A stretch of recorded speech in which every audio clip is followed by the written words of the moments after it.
আমাৰ লখিমপুৰ জিলাৰ পৰা দুগৰাকীকৈ আমাৰ খেলুৱৈ ইয়াৰ পৰা নিৰ্বাচিত হৈছিলে নেশ্যনেলৰ কাৰণে। এখন হৈছিলে আমাৰ জুনিয়ৰ নেশ্যনেল হৈছিলে মধ্যপ্ৰদেশত হৈছিলে আৰু তাত খেলিছিলে মাইনা হাজৰিকা। মাইনা হাজৰিকাই আমাৰ জুনিয়ৰ নেশ্যনেলত গ'ল্ড মেডেল পাবলৈ সক্ষম হৈছিলে। আৰু হৈছিলে আমাৰ ছাব জুনিয়ৰ ছিনিয়ৰ নেশ্যনেল হৈছিলে উত্তৰাখণ্ডৰ হাৰিদ্বাৰত। তাত আমাৰ লখিমপুৰ জিলাৰ পৰা ভাইলিনা বৰাই ব্ৰঞ্জ মেডেল পাবলৈ সক্ষম হৈছিলে মাইনাছ ছাব জুনিয়ৰ গাৰ্লছত মাইনাছ 25 কেজিত।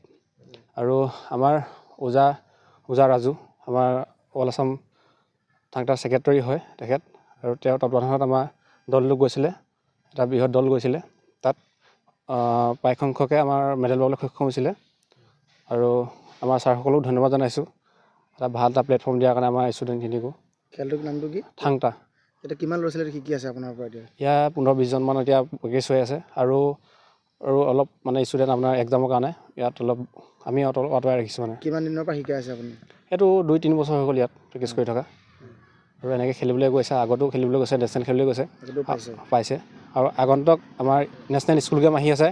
স্কুল গেমত আমাৰ ইয়াৰ পৰা একাডেমীৰ পৰা আমাৰ একাডেমীৰ নাম আছে শান্তি একাডেমী। আৰু ইয়াৰ পৰা এজন ল'ৰা আৰু এগৰাকী ছোৱালী নিৰ্বাচিত হৈ আছে নেশ্যনেল স্কুল গেমৰ কাৰণে। নমস্কাৰ, মোৰ নাম মাইনা হাজৰিকা। মই ক্লাছ 10ৰ ছাত্ৰী। মই মধ্যপ্ৰদেশত খেলিবলৈ গৈছিলোঁ, য'ত গ'ল্ড মেডেল পাইছিলোঁ। বহুত ভাল এটা এক্সপিৰিয়েঞ্চ হ'ল তাত গৈ। তুমি কিমান দিনৰ পৰা শিকি আছা এইটো? মোৰ 2 years মান হ'ল। আগতেও পাইছা নেকি প্ৰাইজ? পাইছোঁ।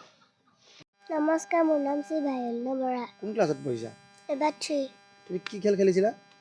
থাংটা। ক'ত খেলিছিলা? উত্তৰাখণ্ড। কি প্ৰাইজ পালা? ব্ৰঞ্জ। ব্ৰঞ্জ পালা? কেনেকুৱা লাগিছে এতিয়া? ভাল লাগিছে। চবে মৰম কৰিছে? আৰু আগলৈও খেলিবানে? খেলিম।